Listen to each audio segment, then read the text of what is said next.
Batman is a character that has existed for more than 80 years, and with all that time, he's had a plethora of different costumes and redesigns, some better than others.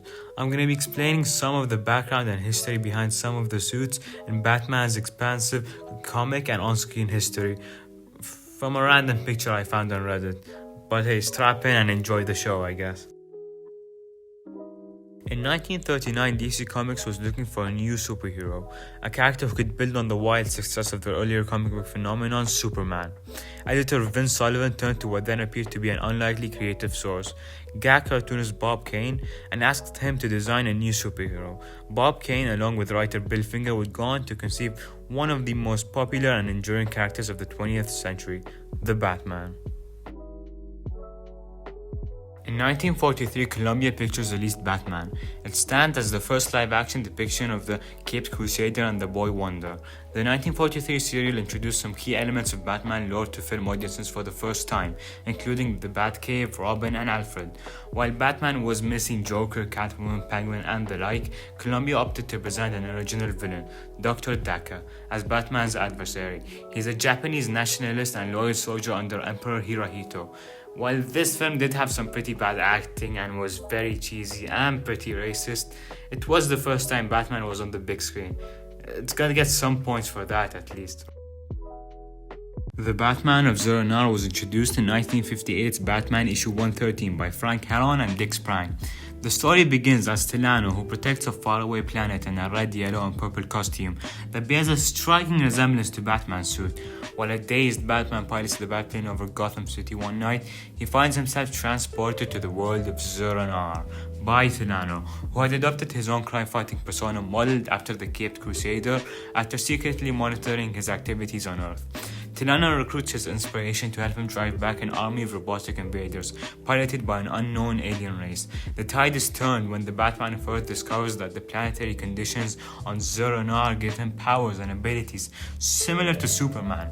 After successfully protecting Zur-En-Arrh, Tilano transports Batman back to Earth with a device known as the Bat-Radia, as a memento to his extraterrestrial team-up.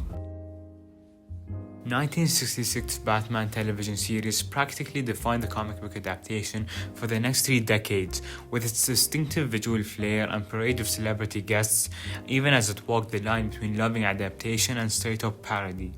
The final and probably most impactful legacy of the show was, ironically, the long-lasting aversion to the campy, colorful, and kind Batman that it portrayed. Debuting in February of 1986, Frank Miller's story offered a bold reinterpretation of Batman and his world, one that aggressively worked to shatter the popular perception of the character created by the Batman TV series of the 60s. Gone was the campy, simplistic do-gooder, replaced by a severe, craggy, middle-aged man haunted by his past and forced to become increasingly brutal to protect his dystopian city. And Miller dove deep into the darkest recesses of Bruce Wayne's psyche to accentuate this character shift. It made Batman a more complex, scary, relevant character. Batman 1989, directed by Tim Burton and starring Michael Keaton as the Caped Crusader, was the first reintroduction to the darker, more noir Batman, instead of the campier 1960s Batman that was the most well-known version among movie audiences at the time. The film primarily adapts and diverts from the Red Hood origin story for the Joker, having Batman inadvertently cause gangster Jack Napier to fall into excess chemical acid, triggering his transformation into the psychotic Joker, and from that moment on being Batman's #1 enemy. Batman 89 was both critically and financially successful, earning over $400 million in box office totals. It was the 5th highest grossing film in history at the time of its release.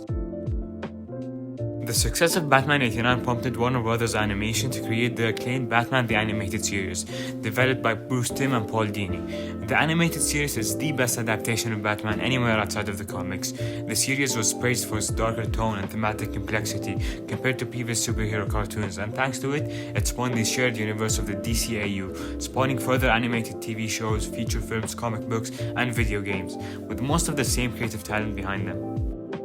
Batman Beyond was produced by the same powerhouse team that created Batman the Animated Series. It continues and even expands on the dark themes of the animated series, playing on key elements such as emotions, personal relations, and fear of the unknown. As the year is 2040, Bruce Wayne has retired as Batman, and Gotham City is without a symbol of hope. However, like the phoenix rising from the ashes, a new Batman will take Bruce's place, in the form of his newfound errand boy Terry McGinnis.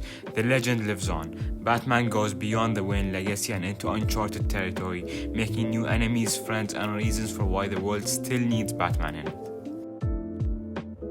2008's Dark